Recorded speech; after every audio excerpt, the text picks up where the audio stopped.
Your business, your life, and your marketing are too damn complex. So we're going to simplify or die on today's edition of the Marketing Happy Hour. I am Dr. Christopher Vogelmann of drvogelmann.com, which is not working right now, but that's a whole other story.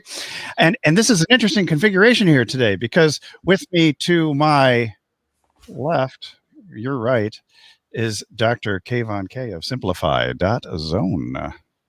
Hello, everyone. Simplify or die. We're speaking my language now. Exactly. This was quite deliberate. I call this the Dr. Kayvon Kay shows because I'm just going to sit back and relax. Interrogate me today. Okay, but you're into implementation, not interrogation, from what I understand. Oh, there we go. Now we're talking. Yeah. Yes. Even more. I'm happy to be here, everyone. This is Coach Kay, simplifier and implementation coach at Simplify.zone. And just remember, you're never alone with Simplify.zone. Yeah. Hey, and usually, who's to my other side? There you are. Hey, everybody.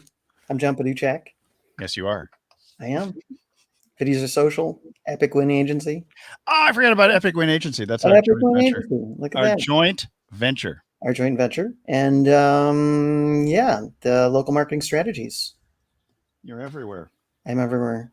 Hey, and we've got pretty much the same backdrop, except yours is brown and mine is black. Mine is cherry red. Cherry red? Oh, cherry wood red, anyways. We need the to only do reason that I don't have one is that I didn't find any with an orange wood color. Orange wood.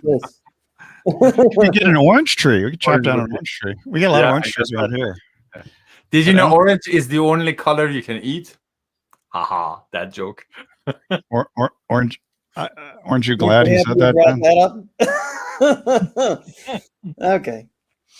Okay, so we're talking simplification because most people, I mean, the world in general is too damn complex. And when it comes to marketing and strategies, we're often overwhelmed by various, not just the strategies, but really tactics. And we're always focused on this thing, that thing, all the little bright and shiny objects.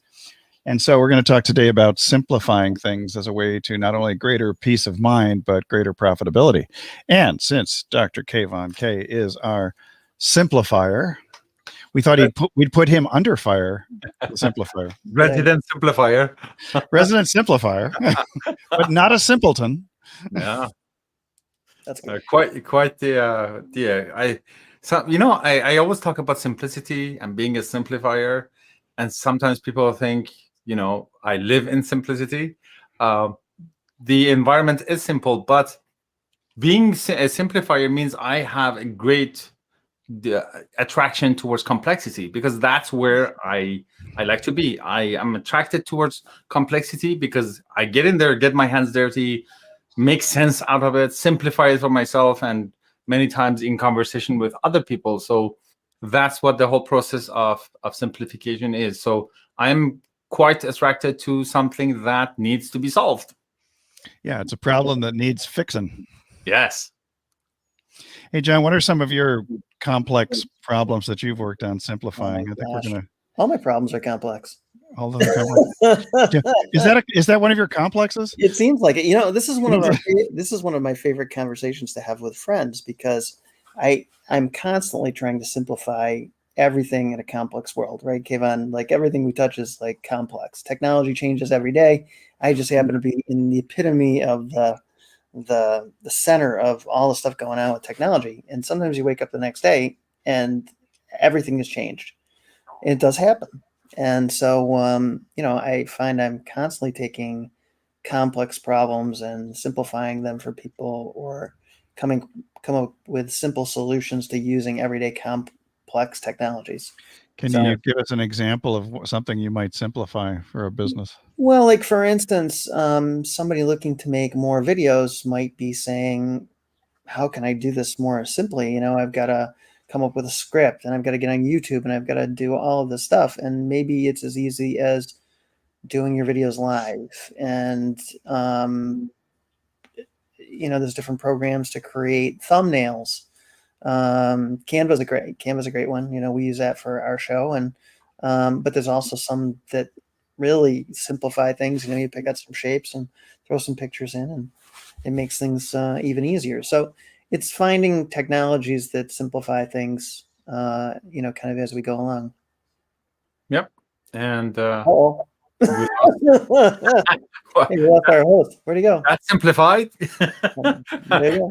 conversation with Yeah, two people. So but I see that we're still live, so I don't think we we're lost. still live. Yeah. This is called when you tell your teenager not to stream, and They got something it going may on. not be what it seems. Yeah. I have a funny feeling there's some video gaming going on downstairs, but I have the text to prove that I actually had requested more bandwidth. So Yes. There you go. Well, I'm simple evident. solution. It's A all about simple evidence. A simple solution to that is that when you need to do live streaming, you just change the wireless password. Yeah, if I do, that'd be That'll work. great. When you need to do some live streaming, it's better to change passwords than to do some screaming. Yes, there you go. Yes. Prevention is always better than solution. Exactly. Yeah. So yeah. Speaking of tools that John mentioned, using tools in simplifying our work has been on top of mind for me. I remember goes back in 2006 and 7, before the word cloud was a buzzword or everybody was familiar with it. I didn't have a way to describe it. So the way that I was explaining it to other people is I said, I want to be able to do everything in my browser. Right, which turned out to be the cloud solution. So anything that needed to be installed on my computer, I wanted to look for an alternative for it. That's actually when I moved my email to Google, and I think it was Google Works or something at the time, called something else. It's Google Works. Before it was, God, what was it? It was something business. Google Suite something. Google Suite. Yeah. So I still have my free account for 2 free accounts from then that I'm still using. But at that time I was looking at provider of solutions. Google Docs wasn't really strong at the time, so I still were using other solutions. I moved to LibreOffice instead of Microsoft Office because open source and free and all of that. But I made the decision back then that I'm going to look at providers and I'm going to invest in everything in one and just basically live in the Google world. Or somebody can make the decision to live in the Microsoft. But mixing and matching between providers seemed to be complex with me, because if you live in the same universe, everything connects easier and better and all of that. So I made the investment to switch everything to Google. So right now it's Google Docs, Google Spreadsheets, Slides, email, everything is hosted in one platform. You have the same login and that sort of thing. So simplifying it to one provider was one way for me to simplify this tools and software application. Another one is that, yes, you may have your email hosted by Google, but what about the software interface? Outlook still can look into it. There are multiple phone applications that is easier to use and this and that. Or on the iPhone or the Samsung that I have, they have their own native email app that can connect to your Gmail. In both cases, I ignore all the other options. Gmail has its own app. I use that. So simplifying it to just one or few options, and because those are the things that you are able to keep for yourself for 10, 15, 20 years, as opposed to every year have another flavor. So that's committing to one method or one solution has been always a great value for simplification. Yeah, I think that to a certain extent, my storage is a little bit not so simple because we have Dropbox, I've got Google Drive, and I've got the iCloud storage. And trying to coordinate them sometimes is difficult. I know that John and I, our mutual friend James Schrampko, moved everything in his entire business off of his laptop into Google Apps several years ago because he wanted to run his entire business by his phone. Yes. A lot of people in that scenario. Those are actually great ways to look at it. What do I need to do, or what do I need to move or commit to that I can run everything from just the phone? my thinking was just a browser. It doesn't even have to be Mhm. my computer. Right. Anywhere there's a browser, I can run my business from it. So it could be, I don't know, some library. I just sit at one of the workstations and get things going, and I have. So those minimum effective dose mentality has been very helpful. So minimum effective dose is MED. What? MAD? Med. Oh, med. Oh, sure, why not? There you go. Hey, you are doctors, aren't you? Hashtag med. Hashtag med. Doctors always rise Oh to my the gosh. top. Yeah, and I like this. I like this rise of technology over the last. I think even over the last 6 months. I'm actually looking at within the next 2 or 3 months. I'd say probably shaving 14 hours off of my work week. You don't want to work. You don't want to work weekly. I don't want to do that. But the other thing too that I think that's important is really a lot of times we try to complicate things. I think you said that before, Kayvon. So true. And if we can look and say, there's a lot of things that we'd like to do that maybe aren't necessary as we go along, and then we can just kind of say, that would be a nice thing to do, but it's not really necessary to get me to my end goal of doing X. And those are things that we should always kind of like look at and prioritize and try to eliminate as we go along. Yes. And I like the applications that they have multiple functions, but it's the same interface. Like you mentioned Canva earlier. That's a very good example, right? Because in Canva, I can do many things, but there are single applications that they may do one function much better than Canva. Could be, I don't know, quicker thumbnail creators. But the fact that I have one application for everything, it's simpler to me rather than have multiple tools, but very specialized for minute changes and that sort of thing. Yeah, I'll tell you that. Sorry. Oh, I was just going to add to that and just going to say, the other thing that I like is that you look at something like Canva and a lot of other softwares are set up like that, where they have all the templates. If I want to make a Facebook post or I want to make a web banner or this or that, they've got all the sizes there. It's just a matter of saying, I want this and save this into this shape, and voila, it's like it happens almost magically.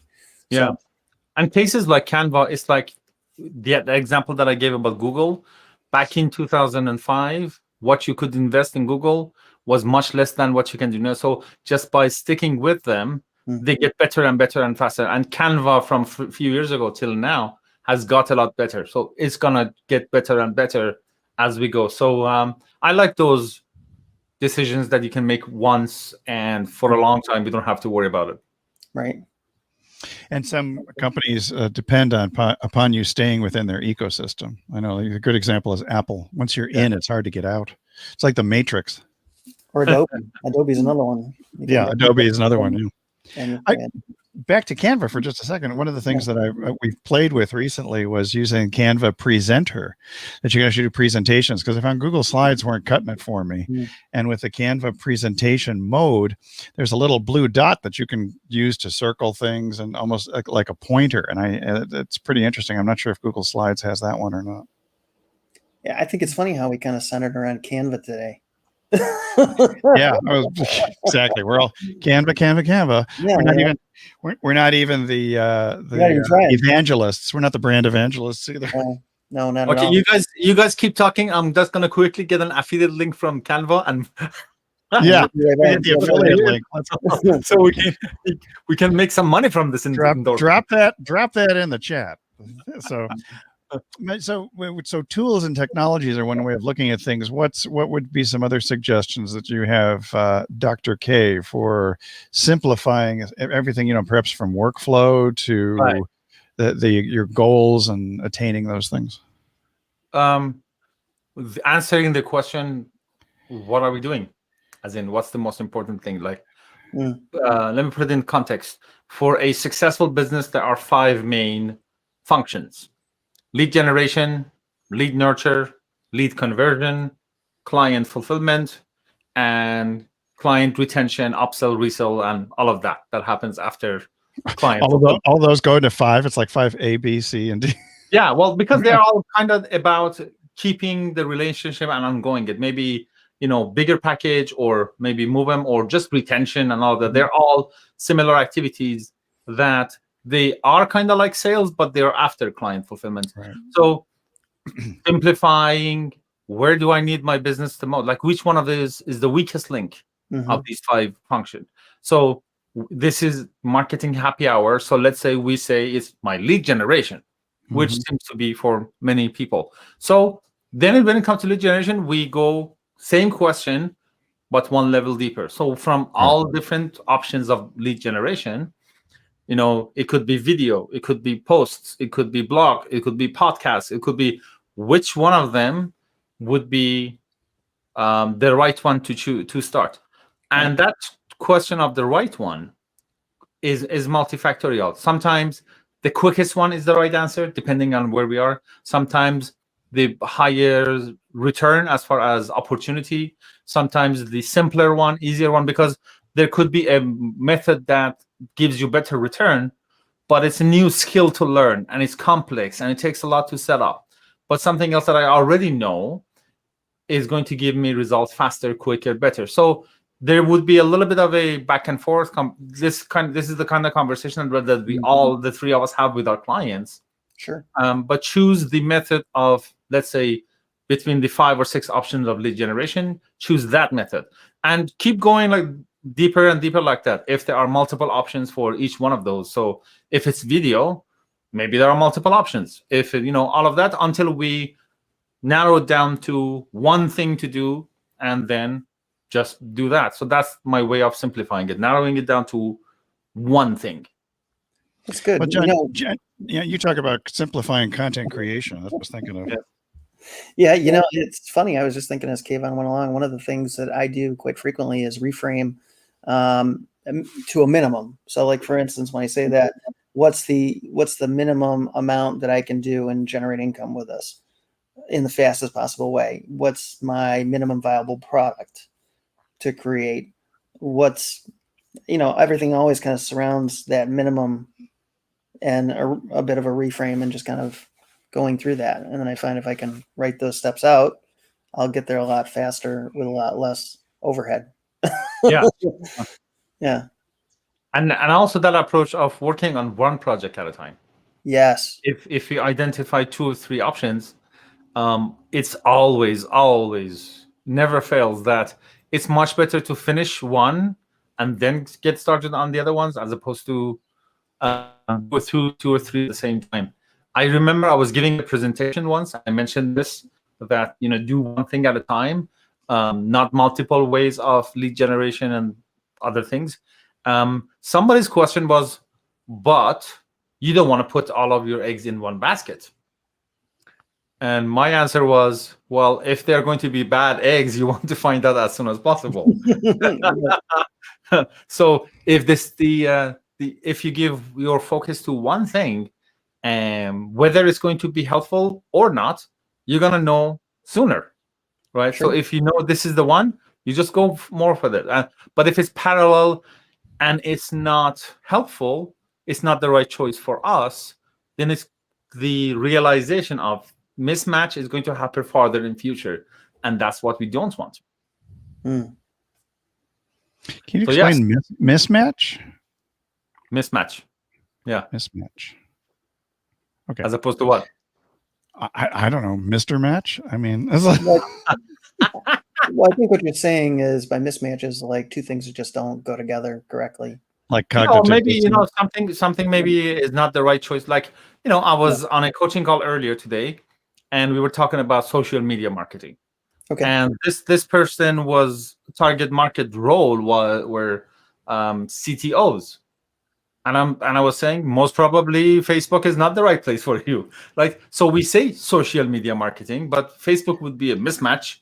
LinkedIn would be a, what is it? You match? Mismatch. Good match. You match. It's not euthanasia, because that would kill the whole deal. Yeah. But anyway, so yeah, exactly. So what's the frame of mind that you have to have when you're approaching the notion of reducing complexity in order to have simplicity? I mean, is there a particular mindset that you need or an attitude towards this? Like, I mean, I almost think that sometimes there's a little bit of FOMO. People have the fear of missing out on things if they don't go for every little object. Yeah, well, you're absolutely right. I'd like to hear what you both of you think on this question as well, because this is very, very interesting question you just asked. But what is FOMO? FOMO is basically, on a behavioral level, is saying yes to too many things. Yes. Right. So what's my mindset? I think I said yes to too many things. It just said yes to too many things just now. It's just a reflex, just comes out. No. he's a yes man who's learning to establish boundaries. Yes. No. No. Okay. This live stream is going in the wrong places. Man, it's something else. So may I finish? Yes, you may. Yes. No. Yes. No. Well, basically, that's what I'm saying. Learning to say no as a default answer until something really stands out as this is a yes. It's that whole idea of if it's not a hell yeah, it's a no. That's correct. Or is it a hell no? Yeah, hell no is a no. Maybe no is a no. Maybe yes is a no. Hell yeah is a yes. Hell yes is a yes. So one thing I think about with fear of missing out, and so FOMO, one of the most insidious things about fear of missing out. Am I getting an echo? Yeah. No. Okay, I hear it here. That's the funny thing. I did too for a second. No, yeah. Well, StreamYard. Sometimes StreamYard's a little hard. I'm finding that. I don't hear anything. I'm getting John as an echo too. So hopefully the recording will not have the echo. I may switch to earbuds shortly. But anyway, the fear of missing out, often notifications on your phone. That's one of the crazy things that actually has helped simplify my online life a lot. I turn off notifications for Facebook. The Instagram notifications are off. The Twitter notifications are off. I'm ready to delete email notifications, but they just pop up. I haven't figured out a way to do that yet. But I do know for a fact that I try to stay out of my inbox as much as possible, because as one of my coaches once told me, he says the inbox is full of other people's urgencies. Yes. And you need to just stay away from that whenever possible. Yeah, that's very true. Yeah, I'm also very selective about the notifications on my phone. So when I get a new phone, the first thing I do is turn all notifications off. And as I go, I turn on the ones that I want to get a notification. Like, I do a lot of my coaching over Voxer. So Voxer notifications are on for me, right? I also am, and this is probably just me, maybe because I'm sensitive to noise, I usually change all of the normal, like, default notifications to minimal. So instead of the ding sound, mine goes just a sound like that. Do you know what mine sounds like? Nothing whatsoever. I try to keep it on silent all the time. Well, that works. Yeah, that works. I think the ones that bother me the most are the Clubhouse notifications, because not only do you get a noise when they pop up, they also pop up, and if you just accidentally try to swipe them aside and click wrong, you end up in a Clubhouse conversation that you really didn't want to be in the first place. I turned off all the Clubhouse notifications, but I don't know what that's like, because from day one I turned it off, so I have never received a notification from Clubhouse. Yeah, see, I have our Clubhouse link here, but I didn't put Dr. Kayvon Kay since he told me it wasn't going to be okay to be there. So yeah, not today. I have another training today, and I told John, I told Chris earlier, next week I'm on vacation, so next week I won't be able to join this live stream either. Oh, yes, you can. We'll track you down. There's GPS on your phone. We know where you live. We know where you move. Yes. So let's see. Speaking of Clubhouse, I need to put this link under. I will put this link underneath. Whoops, there's a little glare there, so that we can continue the conversation afterwards. We like to do that. Actually, we've had some good conversations after our live broadcast, because it's not always easy to capture people's comments in here in the live stream. And most of you watch this on hashtag replay all the time anyway. So whether you're seeing us on YouTube or on the Twitter, because I don't know what Twitter is called now. It's Periscope or something, but it's still broadcasting through Twitter, even though I thought they were supposed to disappear in April. Periscope anymore. I think it's called something else. Don't know. It's called Don't Know. It's called I Don't Know. I don't know. It's called Simplifier. Twitter's new IDK broadcast. I just pick it as an option and off it goes. And off it goes. Yeah, exactly. So let me see. What are we at on time? Because I don't want to run. We're at 3:25. Wow, that went fast. We should probably do a part 2 at some point, but we will be. Kayvon will have departed, so we can't do part 2 next time. But I'm really interested in this topic because even just the craziness that is my desk right now, for example, there are post-it notes everywhere on my cabinets, on my MacBook Pro, on my iMac, and you name it, there are post-it notes everywhere. Yep. And the thing is that I want to consolidate them in many ways, but usually what happens is I get a brilliant idea, I write it down on a post-it note, and I never really have the time to place it into, or to transcribe it the second time. What would you suggest for that little quirk of mine? I wonder if they still have computer post-it notes. I thought they had them, the notes. Well, I know there's notes. There is a notes function on the MacBook. And I store a lot of things in there. So, and I store a lot. Whoa. Sorry. You store a lot? Was that your storage company? And everything started shaking and rumbling here. I'm sorry. Did you have a rare New Hampshire earthquake? I don't know. Yeah. Very strange. Well, do you use something like Alexa? I can. She kind of bothers me sometimes because I'm always afraid that, 5 cases of toilet paper are going to show up at my front door unexpectedly. Well, how about this? If you want to write a note down, you can use the note function on your phone. I've done that. Yeah. No, but this is more meaningful if I need to write something and show it to people. So I use Evernote a lot. Let me just. So why should I let you talk? So there are many sources that we might have an idea, want to remember something. Maybe it's a podcast we're listening to, email we're reading, webpage we're at, or a note. So all of those you can take a screen capture of. True. Right. I've done that. And you can have this IFTTT function to, at the end of the day, all of the screen captures of today to send you in a digest. IFTT is what? If that, then that. Oh, okay. That's what IFTTT, right? Yeah. So basically you have one digest that you get at the end of the day from all of the screen captures on your phone, and that feature is there. So if it's a note, you type it up, screen capture it.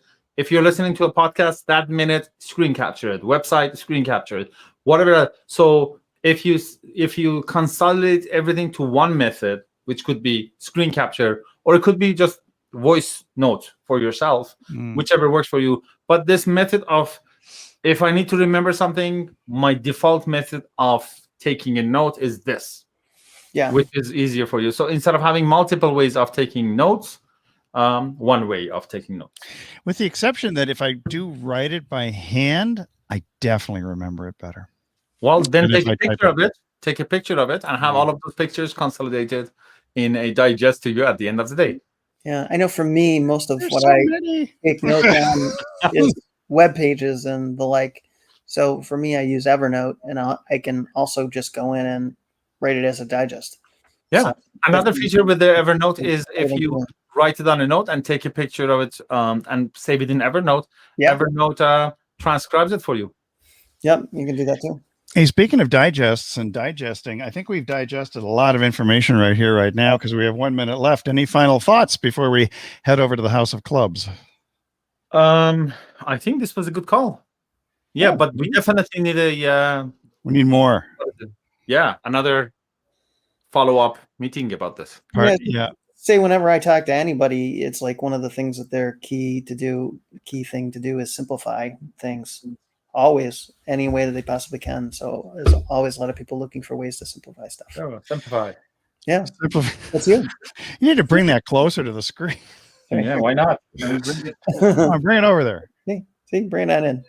Bring it in for the last 10 seconds. There you go. There you go. Right on target. Okay. And we will be back next week. I feel like I'm in the crosshairs. Just with the two. Yeah, well, yeah, you're a Target. Target. Yeah, Target. It's probably Kayvon's favorite store too, is Target. No, We don't have Target in Canada. that's too bad. No Target. The original colors of Target, by the way, were black and orange. Ooh. Oh. Yeah, so Not bad. you would have liked old Target. You don't like the old Target.